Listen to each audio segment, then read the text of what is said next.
buff. And I also want to thank Minnesota Interfaith Power and Light for the opportunity to speak to you all today on Give to the Max Day. I hope the webinar and the conversation today might also inspire you to contribute to such an important organization doing such important work. Um, so today, I'm going to talk about the history of the electric utility industry, which I think is very important to understand if we want to have a good sense of why our electric utilities are structured the way they are today in Minnesota and perhaps the rest of the US as well. But the first thing I want to do is give you a little macroscopic energy history context. And I love charts and graphs, and I will be using a lot of them today. Um, this is what energy use in the US looked like in the mid 18th century in the US. All of that green is biomass, and what that basically means at that point is wood, and it is primarily being used to heat homes. There's a little agricultural and industrial use, but wood home heating is pretty much the end all be all of energy use in the US at this point. Compare that with what things looked like when Thomas Edison fires up the world's first electric power plant in Manhattan. It's still primarily wood, and it's still primarily home heating. There is some coal in there, and we have some coal for industry and railroads as well. You can see that in the transportation at the bottom right. Here is the situation at the end of World War I. Look at all the coal. It's pretty extraordinary. And also, this is 1918, but look how tiny electricity is up there at the top. Um, Not very much of the energy used in the United States is being used to produce electricity as a share of the total energy, even in at World War One. Here's what it looks like at the stock market crash and the onset of the Depression. You'll see oil. Oil has expanded massively. Gas has risen as well. Still mostly coal. Coal has declined slightly, but it is still rather large. And still, most of that is not being used for electricity.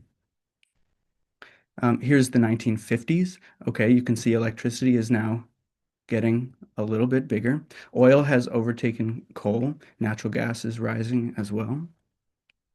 And then here's the 1970s. You'll see petroleum is absolutely huge.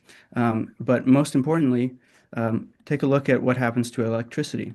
This is the biggest growth period for electricity in the US. It's after World War II.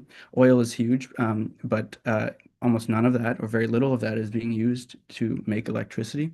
And you'll also notice that coal has declined for industrial use, and it has risen for electricity use. All right. Um, Here is 2003. Coal, again, the primary fuel for electricity. You have others as well. It is bigger. Um, there's almost no coal being used for industry anymore. And finally, here's 2019, most recently. Electricity actually shrinks a little bit. That's to do with demand declining over that period slightly. But the reason I show these to you here at the outset is because I want everyone to appreciate a few things. First, how long coal has really dominated in the electricity sector. Um, and second, with the exception of the last 20 years, perhaps, there has never really been an energy transition in this country. Only individual sectors have ever transitioned from one fuel to another, say railroads or transport with the advent of the automobile. And even electricity has only ever seen one, very small, comparatively speaking, energy transition from one fossil fuel to another. So I want people to appreciate the scale and magnitude of what we're talking about here with the clean energy transition. Um, if that's going to involve both the electrification of a lot of those end uses that have historically used other energy sources and a wholesale transition of the electricity supply to something that is net zero or carbon neutral. That is a monumental undertaking, and it has absolutely no historical precedent in the United States. So that's a little energy history context. So what I'm going to do is go through about four phases in electricity history, which will hopefully provide some lessons for how to conceive of the industry's structure and its regulation. The first is the municipal era of regulation and why it leads to state regulation. I think the best thing that we are left with from electricity history, given the lack of precedent for an energy transition, is certain events and stories and how we tell those stories. Here is a recognizable enough face. This is Thomas Edison. He is the inventor of the first commercial incandescent light bulb and the first commercial electric dynamo, as they were called back then. He was a very hardworking inventor, but he was also a very good businessman. He knew how to profit from his inventions very well. On the top left, you'll see the words the United States Patent Office. Although sometimes people tell the origin story of electricity as a story of that man's genius, I think a better way, a way that I'm going to adopt for the rest of our talk here today, is to tell that story as one of a combination of economic activity on one hand, or business activity, and government institutions or policy on the other hand. Here is another larger-than-life figure in early electricity history, Samuel Insull. Insull worked for Edison in his machine shop in New Jersey before heading out to Chicago to take the helm of what became Commonwealth Edison Company. Today, that utility is owned by Exelon, if you are familiar with that company. Insull was known, like Edison, as a very deft legal, business, and political navigator. Before the rise of utility commission regulation in the 20th century, to operate a utility or provide service, you had to have a franchise agreement from some government body. And usually at that point, that was a city or a municipality, not a state. And a franchise is basically a legal document that says your company is allowed to do X, Y, and Z thing. For example, run wires on a city street, build a big power plant, without further prior approval from the city government. Municipal regulation of this kind led to some very dramatic episodes in electricity history, and especially so in a city as corrupt as Chicago and with Samuel Insull, including one, for example, that involved these two guys. On the left, that is Bathhouse John Coughlin, and I have no idea how he got that nickname. And on the right, that's Hinky Dink Michael Kenna. They are both aldermen in Chicago. They control aspects of city government. There was a third, a notorious crew member named John Powers, and his nickname was John DePow. So at one point, these Chicago city aldermen decide that Sam Insull has too much political power and too much influence over the city's politics, and that his utility is charging rates that are too high. So in order to curb his influence and force his utility to lower its prices, these guys devised a plan to start their own utility to compete with Sam Insull's. And because they had control over city government, they essentially granted themselves or the company that they founded a franchise. Insull, of course, being the clever businessman that he was, contacted his former employer at General Electric, Thomas Edison, and negotiated with Edison to receive an exclusive license for buying generating equipment like the turbine generators that you saw in this slide on the left. Um, so after he did that, Edison refused to sell turbines to the city officials' company. And so these city officials, after granting themselves this franchise, were forced to abandon their own utility because they could not get a hold of equipment to provide service. So Insull was so wildly successful at maneuvering around city government that he expanded his utility massively in just a few years. On the left, that is the territory of his company in 1893, and on the right, that is 10 years later in 1903. So we go from a few city blocks to the entire city, plus quite a few of the suburbs in only one decade. He doesn't stop there, of course. On the left, that is 1910, and 2 years later, that is on the right. A lot of this expansion is not just new construction, although there is a lot of that, but it is also Insull buying up competing utilities that are failing. Because Insull is running his company very efficiently. He's obtaining lower costs, and he is obtaining lower prices than his competitors because the municipal era of regulation did lead to competition. As you might imagine, when vertically integrated utilities compete with one another, they don't just use the same wires. So if the same city block is served by more than one electric utility, you're going to have multiple sets of wires at this point in time. On the left is a realistic drawing of what this looked like in New York in 1890. And on the right is a political cartoon from the magazine Puck from not long after that time. It was an anti-electricity cartoon, quite obviously.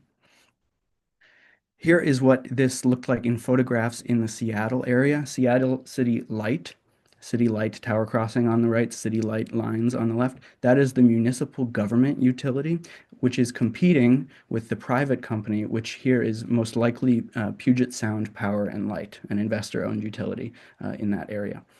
So, what is the problem with this? Well, it is sort of unattractive, I suppose, but there's nothing inherently bad about it. One problem in practice, however, is that it's really expensive. Up to twice as much money here is being spent to serve the same customers. So one thing the municipal era of regulation is doing here is not only resulting in government corruption at the city level, but is also resulting in a wasteful duplication of infrastructure. Because how much sense does it really make to have multiple utility companies here spending all of this money, which they do have to obtain from somewhere, um, to build similar facilities on the same street, only for one of them to ultimately survive because the other cannot make enough revenue to pay off the financiers of this very expensive equipment. So that's the municipal era of regulation. And you get, on one hand, corruption in city politics, but on the other hand, you get wasteful duplication and ruinous competition. And because of that, one thing that is recognized by utility executives and reformers in the early 20th century is that it did make economic sense for utilities to be treated like natural monopolies because it costs very little for a utility to serve one more customer than it would cost a new utility to serve that customer. They'd have to build power plants and new lines, whereas the existing utility just has to extend their lines. Now, of course, that presents risk. If you're just having one utility do this thing, what is to stop it from extorting its customers and charging astronomical rates? And the solution to this is a political one, and it's to establish state utility commissions to regulate the rates of utilities. Here you will see a list of states that did that prior to 1920. Notably, Minnesota is over there on the right. Minnesota did not establish a state utility commission until 1974, and before that time, so for almost a century, regulation in Minnesota of utilities occurred at the municipal or city level. So with state utility commissions, on one hand, this is very convenient for people like Samuel Insull in Chicago, because what it does for him is it insulates him from the competition and the competitive forces of other utilities that were dominant under the municipal era of regulation. And in fact, Insull was one of the greatest champions of state regulation, which is a fact that has led many people to claim that state commissions were and pretty much always have been captured by the industry that they regulate. And it didn't help at this time that commissioners were often staffed by people who formerly worked for the industry. But very importantly, on the other hand, in exchange for this exclusive monopoly privilege to provide electric service to a territory, utilities agreed to allow commissions to oversee various aspects of their service and to have final say over their rates. That is essentially the grand political bargain that takes place in the early 20th century for electric service. Rates had to be based on two criteria. They had to be just and reasonable, but they also had to ensure a fair return on fair valuations of utilities' useful property. Those that attended the webinar a few weeks back will be familiar with some of those terms. And the lawyers in the room may know that the precedent for utility commissions actually comes from railroad commissions from the 1877 case, Munn versus Illinois, and some of that legal language that I just mentioned comes from Smith v. Ames in 1898. So that's just the case law history side. Okay, a little geography of what's going on here. You will notice in 1921, most of the power production and consumption in the US is occurring in the Northeast and Midwest.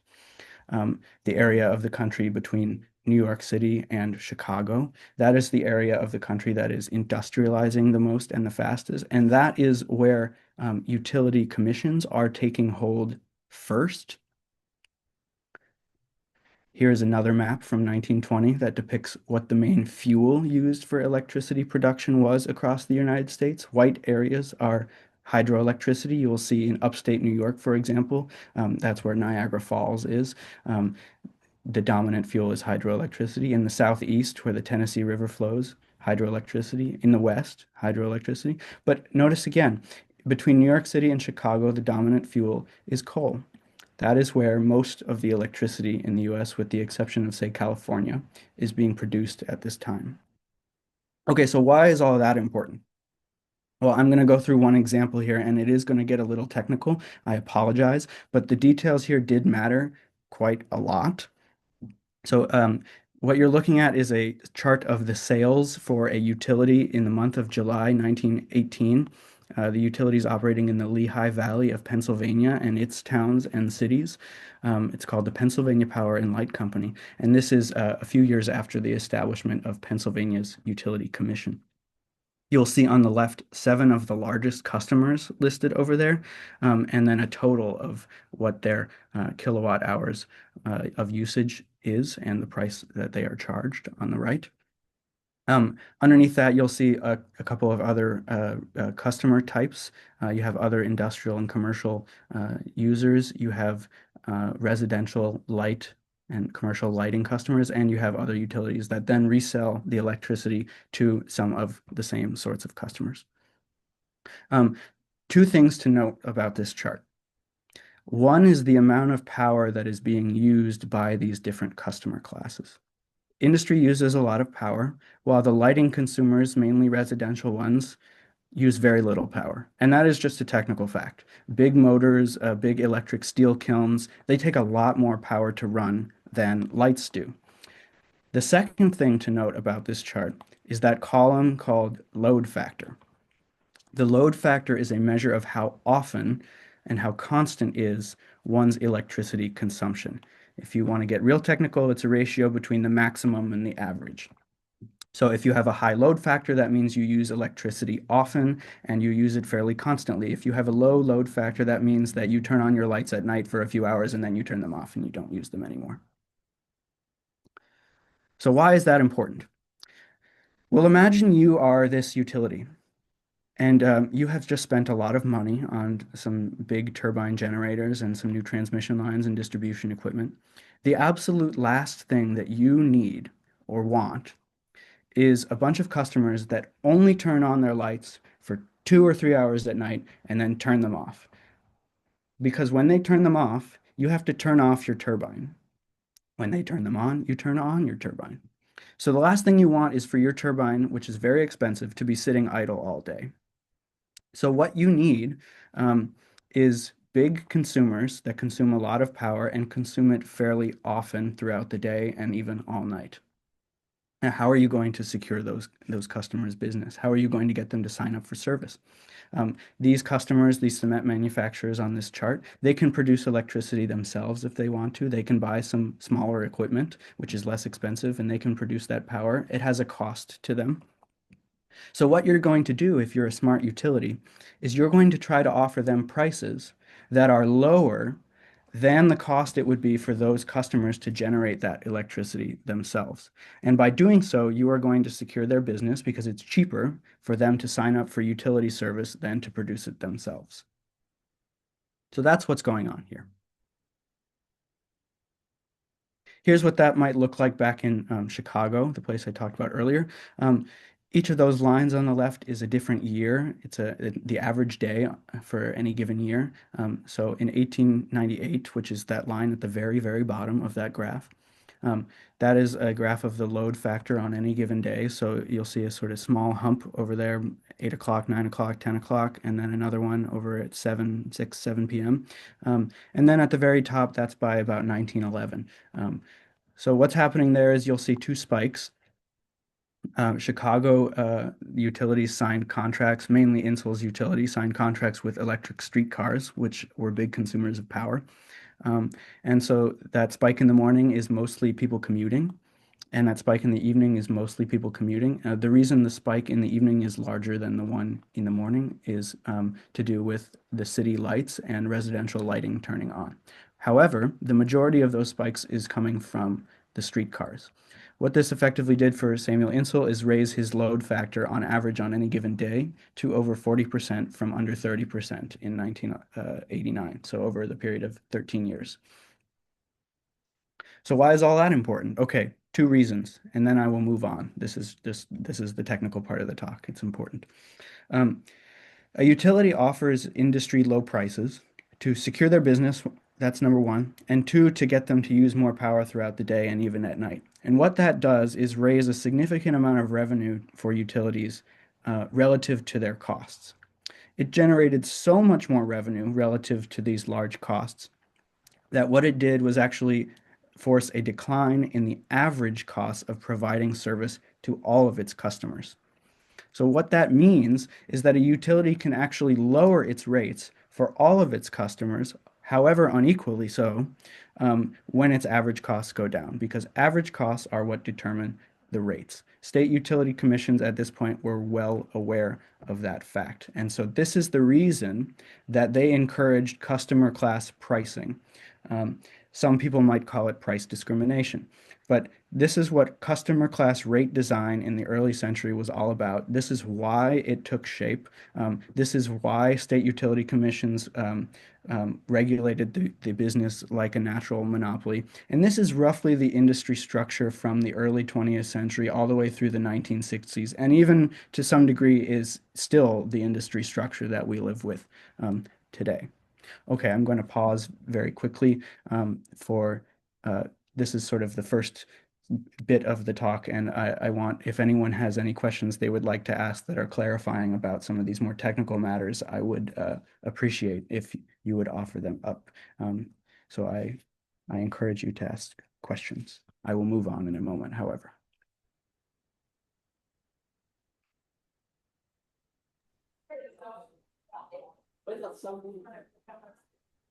Entity is buying Sacred Park and turning it into.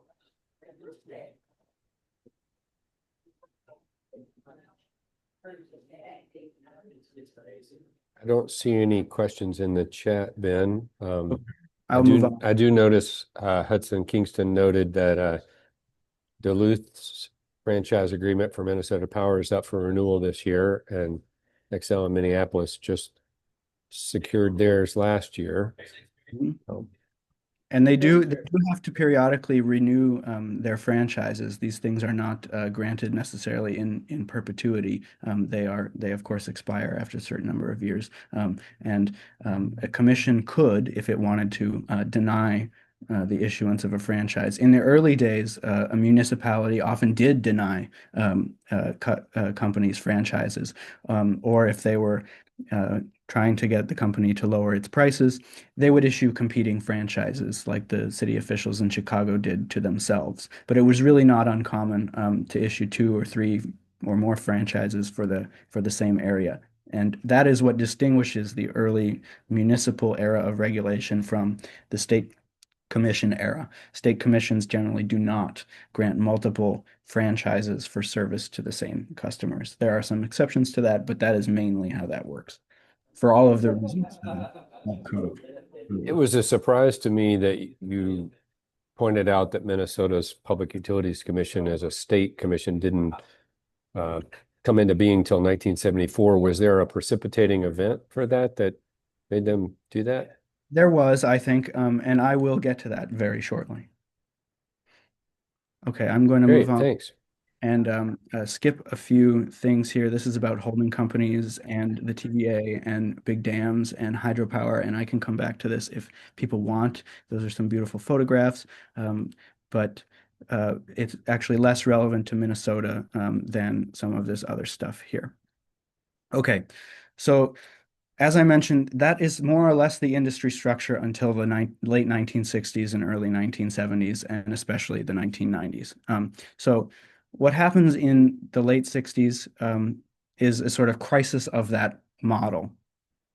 Um, Here's another look at what residential retail prices did over that earlier period. Again, they declined very massively because of certain technological elements. Utilities were getting bigger. They had better load factors. They had economies of scale. The turbines kept getting larger. They became more efficient. They were able to finance all of this because of the increased revenue from the increased load factors. And so average prices continued to fall. And this is just great, especially from an affordability standpoint. People are spending less of their income from the 1940s through the 60s on electricity, even as their standards of living are rising. There is inequality, of course, but this is the general broad picture of what's going on here. And then something very, very, very big happens. That entire dynamic comes to a complete halt. The generators stop getting bigger. The load factors mostly stop improving. The load diversity slows down a little bit. And most importantly, the prices, they stop falling. And that's really important. This is the root of that change. It's not the oil crisis. Some people like to imagine the 1970s oil crisis was the only energy crisis of, of the era, but really it has to do with things that are endemic to the electric utility industry. Metallurgists stopped being able to continue to improve the alloy materials from which boilers and turbines were made. They actually did try to make bigger turbines and run them at higher pressures and temperatures. And when they did all of that, they actually just broke in testing. They made them too big and they would break. They ran them too hot, they would break. So that is the root of the issue. To make matters even worse for utilities, the price of coal also began rising for the first time in many decades. To some degree, utilities could pass on those costs to their consumers, but rate cases, of course, take time, and coal shortages and high prices were becoming the norm in the late 60s and throughout the 70s. Then, of course, everyone is more familiar with probably this dynamic. That's the oil crisis. You'll see the price of oil nearly quadruple in the early 70s and then double again in the late 70s. For utilities, or most utilities, especially those in the Midwest and those in Minnesota in particular, oil, this was not an issue. The utilities for which this was an issue were those in California and New York. And utilities in New York and California and a few others in the Northeast did rely much more heavily on oil than coal by this time. And it was usually imported fuel oil. So this did affect them, but it didn't really affect utilities throughout the Midwest and in Minnesota. Okay, so fuel costs are rising, coal, oil, mostly coal. How did states respond to this? Generally, they responded by passing legislation that was then implemented by utility commissions that allowed utilities to automatically pass on a portion of these costs without new rate cases. These are called fuel adjustment clauses, if you're familiar with those. That is this. This is Minnesota's statute for these sorts of cost adjustments. Not only was the fuel situation quite dire in the late 60s and early 70s, but so too was the construction or capital cost situation for utilities. Generally, over the earlier period, those had also declined.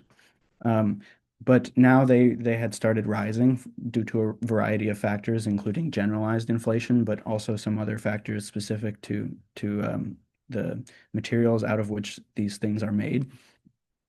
You'll notice that costs for nuclear power plants, which were becoming more common during this particular period, they rise much faster than for coal power plants, and that has to do mostly with some shifting federal policy in nuclear siting. It has to do with delays in construction. It has to do with safety issues.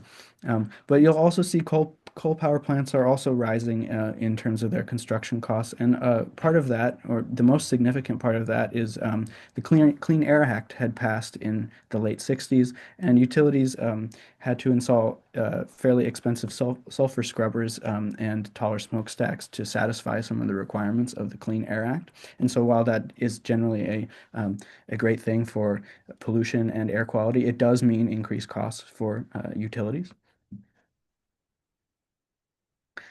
To deal with these sorts of issues, there was the fuel side, this is the capital cost side. To deal with those issues, what states typically did was to add what are called construction work in progress clauses to their statutes. These are known as QUIP. There's lots of great acronyms in the electricity sector. QUIP. And what those do is allow a utility to include as factors that determine their rates the construction costs associated with plants that are not yet finished. So formerly, a utilities plant had to be used and useful in order to qualify as being included in a rate base. But now, a lot of states, what they did was allow utilities to include costs for utilities for power plants that were not yet completed to be used in the rate base. And here is Minnesota's statute again with regards to QUIP. You'll notice some of these bullet points 1 through 5 are designed to protect consumers, not only to give utilities an opportunity for some breathing room. Speaking of the Minnesota Utility Commission, that is when it is founded. If you remember from earlier, it was one of those, I think, 13 states that did not have a commission prior to much later. Right up until 1974, Minnesota's utilities were regulated at the municipal level.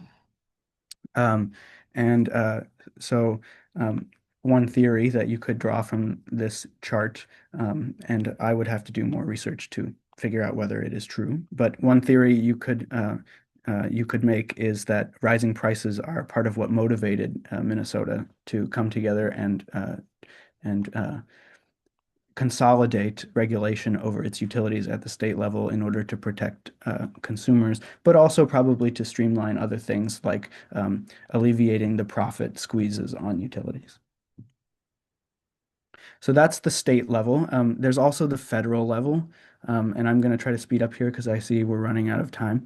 At the federal level, what passed in the late 70s was the Public Utility Regulatory Policies Act, or PURPA, another great acronym from the electricity sector. And what that did was encourage manufacturers to start up cogeneration plants that used heat and electricity, or that made heat and electricity. So if you're familiar with 3M down there in Cottage Grove, they have a steam plant that is a cogenerator. They also sell electricity to the grid. So 3M uses a lot of that steam heat. They sell electricity to the grid. And what that does is that's a more efficient way of making energy, because you are capturing the heat that you would use you would normally exhaust into the atmosphere, using it as steam, or vice versa. You're using excess steam to produce electricity. So it's more efficient. And that was the point of PURPA. One effect of PURPA, though, was these cogenerators are now competing with utilities. They are not utilities. They are generators. They do not transmit electricity. They do not distribute electricity. The utilities still do that, but they are competitors, like in the early days with municipal regulation. They are competitors of the utilities, and only on the generation side. And what that effectively does is it creates pressures to separate generation from transmission and distribution. And that is what happens in a variety of places in the US in the 90s as a result. You'll see areas in blue, those are deregulated areas.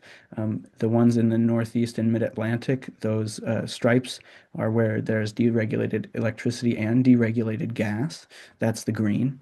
Minnesota, you will notice, is white. It has not deregulated either its gas sector or its electricity sector. There are other states that also have not done so. One thing that perhaps is unique about Minnesota and other states in the middle of the country, however, is that they did join transmission organizations. Transmission organizations essentially run markets for power. Xcel, for example, can sell part of its electricity into the Mid-Continent ISO market. which manages auctions for that sort of thing. But let's look back here. That is sort of unique. You'll see all the states on the right that are deregulated electricity are part of PJM, New York, and New England ISO. And you have California and Texas over there. They have their own. Um, and so the two RTOs in the middle of the country are exceptions to those. Two-thirds of the electricity supply today is provided in PJM, ERCOT, California, New York ISO, and New England ISO. So that's a lot of the electricity supply. Those are the most populated areas, of course, so that's one reason for that. But MISO is a bit of an exception in Minnesota, and some of the states in MISO are kind of an exception in that way. Okay, very quickly, that's sort of primer on deregulation, which doesn't apply to Minnesota. So what about some recent historical trends? Well, here is the fuel mix. This is the biggest development in the electricity sector, maybe ever, but certainly recently, that's the replacing of coal with gas. One major factor to that is that the turbines are more efficient and cheaper. And in the 90s, they became much more efficient than coal power plant turbines. Another was deregulation, actually. Deregulation tended to promote this sort of thing. And the states that deregulated their electricity sectors tended to switch from coal to gas before the other states did. What made this trend here a national trend rather than one that only occurred in deregulated areas is this. The slide could alternatively be titled The Results of Fracking. This is probably the single most influential development in energy, not just electricity, but energy in the last 20 years, both in the US and for some of the international consequences it has had. The main consequence domestically has been to produce a decline in the price of natural gas and to encourage that switch from coal to gas. That is the main effect of what's going on here. I think it might surprise some people. At least it Can surprised I me. stop you just a minute, Ben? Yes. Sorry to interrupt. Just there may be a technical issue for some of our audience. I want to make sure, is Hmm. everyone seeing slides that Ben has up? You could just drop into the chat if you're not. I see some nods. Yes. Okay, so looks like a few people are not. Okay.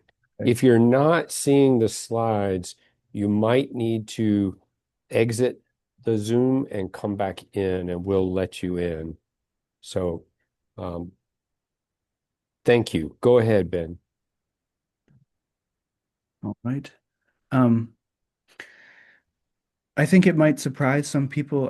It surprised me when I first found out about it, and dug into some of the data. As far as um, decarbonization goes, nearly all of the reduction in carbon emissions in the US since 2008, which is around the time that it started declining in absolute terms, have come from the switch from coal to gas. A lot of states do have renewable portfolio standards, but almost none of the reductions so far have come from those renewable portfolio standards because gas, of course, is not a renewable energy. Solar and wind have begun to play a slightly larger role in this recently, and they will continue to play a larger and larger role as time goes on, but so far it has mostly been gas.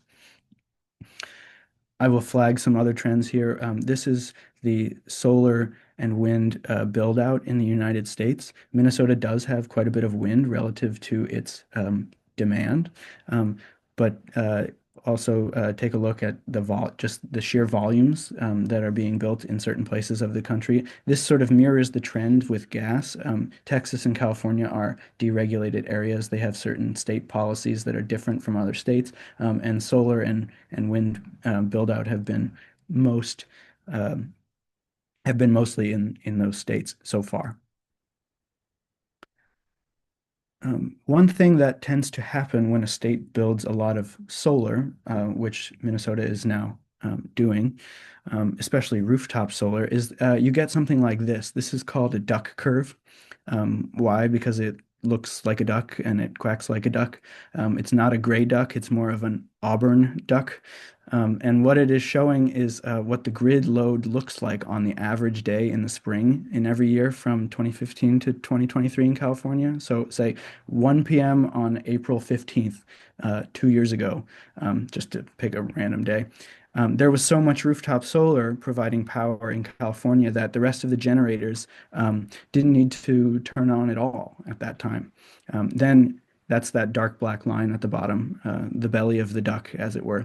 And then as you get past 5 p.m., 6 p.m., 7 p.m., you'll see that line um, rocket upwards. That's all of the gas turbines turning on as people are turning their lights on and the sun is going down. Um, to some degree, that's now batteries as well. But for the most part, for a good while, that was gas turbines that had to kick on to meet demand when the sun was going down. Another thing that tends to happen when you build lots of solar is that you do need batteries if carbon emission reductions are one of your goals. And so this is a graphic depicting the nameplate energy capacity in the interconnection queue and online by energy type. And you'll see the western states and California where solar build out is large. Those are the areas followed by Texas where the most batteries are then are coming in and entering the queue. Okay, so what about Minnesota? Here is the recent trend in the fuel mix for electricity in Minnesota. Um, Most of those renewables at the top there, that's mostly wind and a little bit of solar, a little bit of hydroelectricity, and a little bit of biomass or wood waste. You may also notice here that Minnesota's transition from coal to gas occurred a bit later than the country at large. It mostly occurred from 2014 onward rather than from 2008 onward. Um, you might draw some conclusions about why that would be from some of the earlier slides that I offered. One thing to note here with renewables, these are all of the different renewables in Minnesota, and this is my one chart crime for the day because this is total renewable energy consumption and not in the electricity sector. So I apologize for going right from electricity to total energy. But you'll notice that wood and wood waste are fairly high in terms of the ranking here, and those are renewable energy sources, of course, because you can plant trees. Ethanol is also renewable because you can plant corn. And we do produce waste. And so that is, in some ways, that is renewable as well, because we will continue to produce waste in various ways. But the burning of any of those things for energy does emit carbon and does emit greenhouse gases, especially wood. Wood is actually more carbon intensive. It produces more carbon dioxide per unit of energy generated than coal does. Gas, of course, much less, wood more. So that's just one thing to keep in mind as we think about renewable versus clean electricity going forward. And this is some of what that has looked like recently for Minnesota. And then I just have two more slides at the end here to discuss recent trends, and then I will open it up for questions. I want to highlight a very recent study that was conducted by the Lawrence Berkeley National Laboratory in conjunction with the Brattle Group, which is a consulting firm. This study, it was published in October of 2025. It is the most detailed, rigorous, and comprehensive study to date about what has driven electricity price trends over the last 5 years from 2019 to 2024. It does not include the first 3 quarters of 2025, so keep that in mind. But I would encourage everyone to look at it at some point if you're interested in that sort of thing. And I will leave a link in the chat after I'm done here. But I will just briefly summarize some of the conclusions that they came to. And again, this is a United States-wide study, so it doesn't always apply to individual utilities, but these are some of the general trends. The biggest factor increasing prices in the last few years has been the replacing of aging distribution and transmission infrastructure. And the second biggest cause of price increases has been extreme weather. In general, across the US, load growth has been something that has put a downward pressure on prices. Again, that doesn't apply everywhere. There are some lack of uniformities there, but that is the general thing. Places that saw more load growth, generally the prices didn't go up as high as in other places that did not see load growth. And the fourth biggest factor in determining prices, especially in restructured areas and deregulated areas, is the price of natural gas, because natural gas price variability is the thing that most drives electricity prices in restructured areas that use lots of gas. Especially when gas is also deregulated, then what you see is fluctuations in the price of natural gas, and you see corresponding fluctuations in the price of electricity. So those are just the most recent 5-year trends with that. I do also have a brief summary of what I have covered here. If I will leave this up for a moment, open up for questions. This is sort of the timeline that of electricity history, the grand timeline, as it were. So I think I will stop there. I will go back to that slide after I also go to this slide. I would encourage people, if they are so motivated, to support MNIPL on Give to the Max Day. And I just want to thank you for your time to speak to you and open it up for questions. Well, thank you, Ben. Gosh, what a fantastic presentation. That is really good. If you're like me on this call, you're going to go back and watch that recording because there's such good, thick information in there, and I want to look at those charts more. But thank you for that. I want to shout out to our strategic policy director, Sarah Wolf, for putting this series together this fall on utilities and energy. Big shout out to Brett Pence, who's also on the call, our Greater Minnesota director, who kind of coordinates with Sarah up in the Northland to make sure utility interests up there are being served, our constituents up there. If you aren't on our newsletter, I will drop that in the chat. You can stay in touch with us and find out what we are doing for advocacy at the PUC and legislatively, and how you can get involved in these issues. I'm going to let you take it, Ben, as long as you want to stay on, because I imagine there's some good questions and discussion. Thanks, everybody. Yes, I will stay on past 1 p.m. if anyone wants to have a further conversation. I can be here until about 1:15. But please ask questions. There's a lot of stuff in electricity history that's interesting. It's extremely complicated. I can do my best to answer them. So, okay, I'm monitoring the chat here. And please also feel free to just chime in by voice if you have some questions.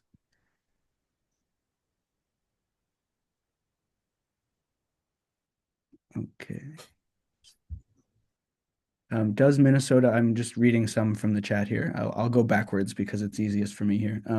Does Minnesota import most of its electricity? What percentage? That depends on where you are in Minnesota and what your utility is. If you live in the Twin Cities, Xcel provides all of your electricity. It imports very little electricity compared to what it produces and serves within its service territory. I don't know the exact percentage. I can send you a link to that if you like. So most of the big investor-owned utilities in Minnesota produce most of the energy that they supply themselves and don't import it. The cooperatives in Minnesota are a different story. The cooperatives buy their energy typically from the wholesale grid, mid-continent ISO. There are a couple cooperatives that do generate some electricity, but it is generally fairly small. I know, for example, Great River Energy gets most of its power from one coal power plant in either on the border of the Dakotas or in one of the Dakotas, right across the border. So yeah, the co-ops are getting their electricity mainly from the wholesale market, MISO. That could, by the way, mean that since that whole grid extends all the way down to Louisiana, it could mean that some of the power in Minnesota is coming from Iowa wind farms, say.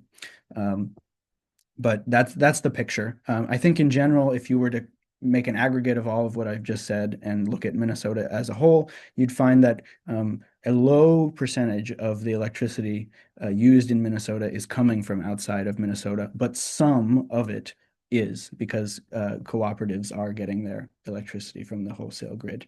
And the loads that co-ops are serving are typically lower than the loads that big utilities are serving, and they tend to have fewer industrial customers than the big investor-owned utilities do.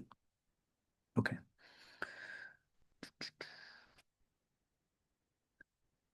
Let's see, I'm going backwards here in the chat. Will the state of Minnesota have to add transmission lines to meet demand? Anything in the worth? Can they bury the lines? They probably will have to add transmission lines to meet demand. Most of what transmission lines, as far as I can tell, are doing in Minnesota is making load more diverse and making energy easier to import and move through Minnesota. I don't know exactly what's in the works. I think there are a few lines possibly in the works. I could check on it. They could bury the lines, but burying the lines is very expensive. That would be a capital project, and capital projects do go into the rate base. So if they were to bury the lines, that would increase rates for customers. Now, whether or not it'd be worth the rate increase for the additional service reliability, I don't think I'm quite the best to say at the moment, but that's what that would mean. Let's see here. Are Minnesota renewable electric sources and gas turbines keeping up with the retirement of coal plants? Well, we haven't had huge power outages. Demand has been, we have been able to serve demand. Extreme weather has knocked out lines, and that has created power outages. But I don't believe Minnesota has had a major outage because of demand being too high and supply being too low in a long time. It is true at the same time, however, that the percentage of electricity that Minnesota imports, I believe, don't quote me on it, but I believe it has gone up slightly in the last 10 years, which you could conclude from that Minnesota's supply is not keeping pace with Minnesota's demand if it's getting a little bit more of its electricity from the MISO market. Let's see here.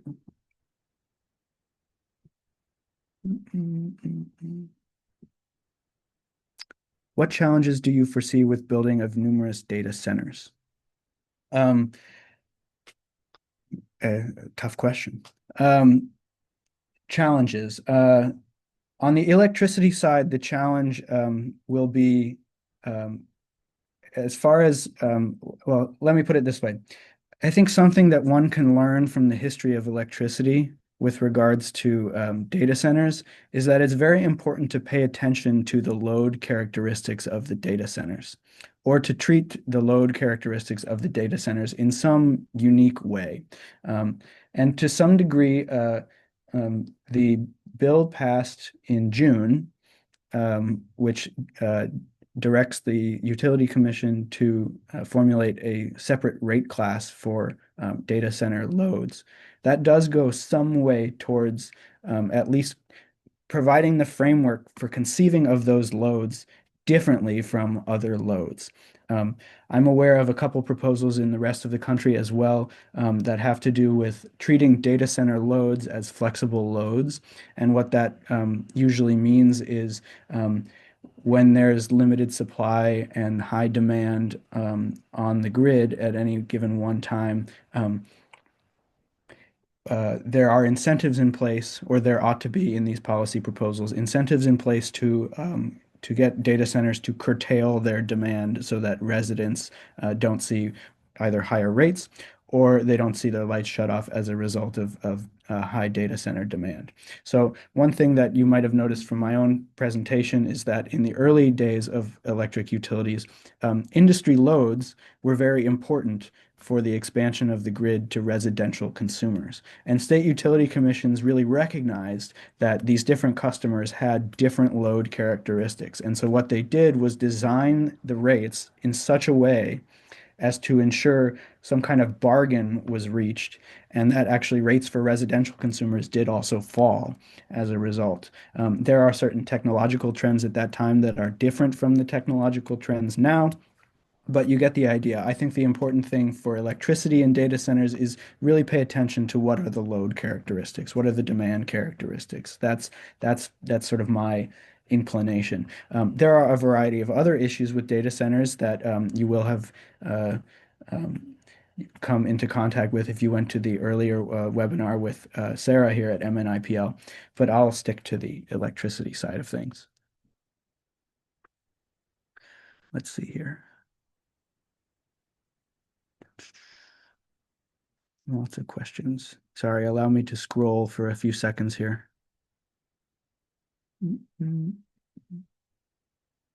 There's a question about what will it take to make the renewable energy transition, though it will be monumental. Um, that's a tough one. It will take a lot. It will take, there's a great presentation that I'll just point you to. It's called Net Zero America by Jesse Jenkins and other people at Princeton University. And it has some maps and some graphics of what it would take to get to net zero. Um, and the maps are quite striking. A lot of the country is covered in solar panels and wind turbines, and that is the sort of thing that it's going to look like in the absence of, say, carbon capture technologies. Although there are some that do work. There's a very expensive one operating down in Texas, and in the absence of large amounts of new nuclear, this sort of thing. It's a process without historical precedent, and it's going to be very big. Okay. Is increasing the franchise fee for carbon polluters in Minneapolis to fund efforts to decrease carbon output realistic economically, or is it a political problem? Uh, I don't know the answer to that particular question, but it is not a bad idea. Uh, One could imagine a policy that puts a fee on the renewal of a franchise dependent on carbon emissions. That is one possible way. It's kind of like pricing carbon. It's kind of like it's a sort of indirect way of putting a price on carbon. What is the outlook for battery usage to supplement solar and wind? Um, In general, in the United States, the outlook for batteries is pretty good. I'm not exactly sure what it looks like in Minnesota, but if you remember from the slide uh, back here, this is an indication that batteries really are faring fairly well. They do well in terms of, especially in California and Texas and parts of the West, they do very well in terms of the revenue that they make because of the way that those markets work. And so outlook good, I would say. In general, that's the economic picture.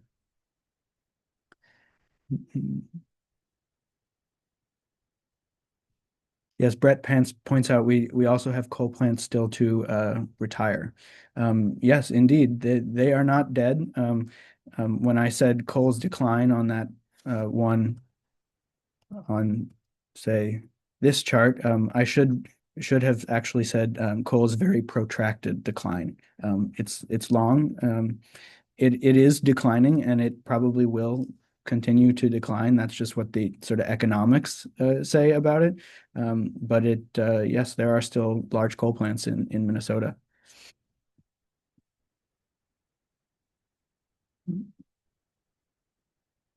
Could data centers drive down the price of power since they are 24/7 base loads?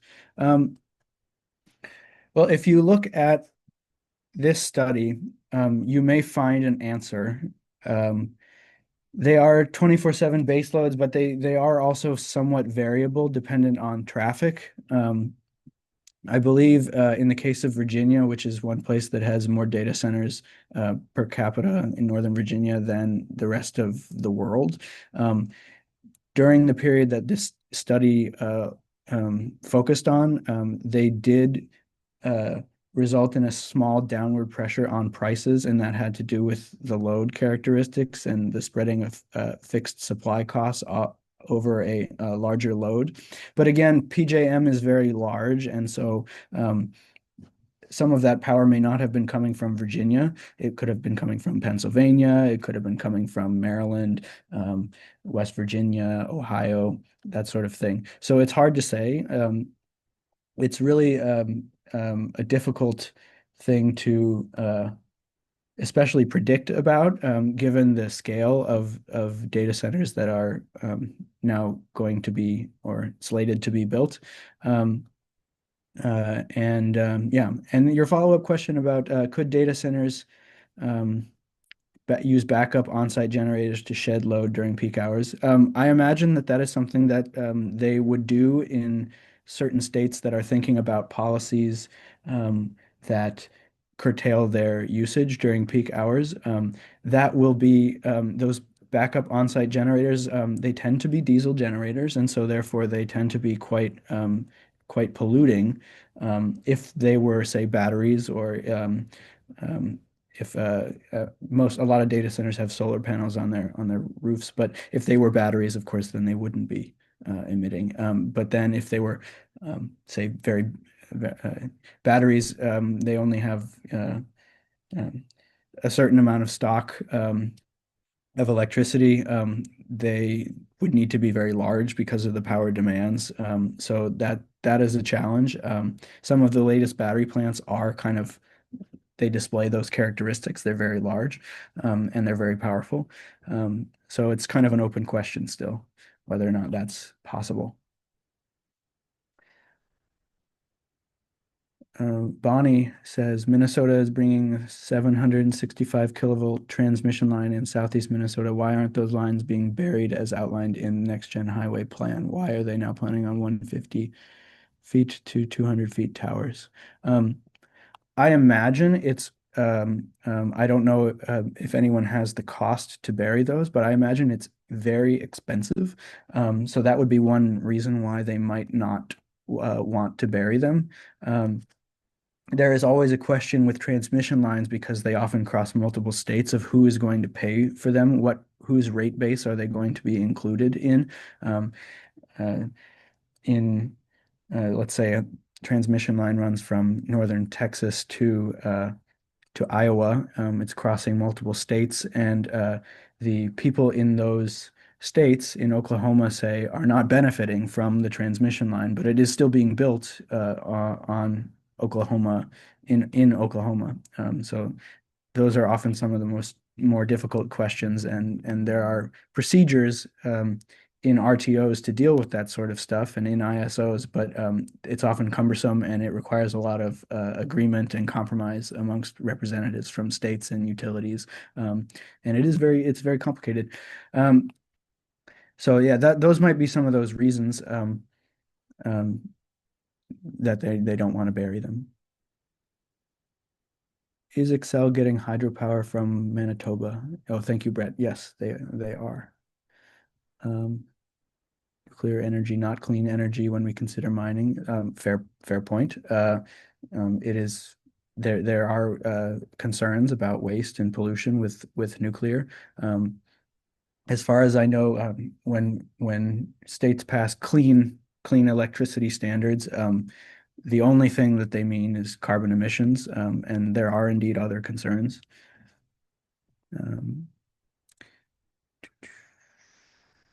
Will incorporating a data center to district energy system be more efficient? It could be. It would depend on the plan, I think. Um, District energy systems um, can be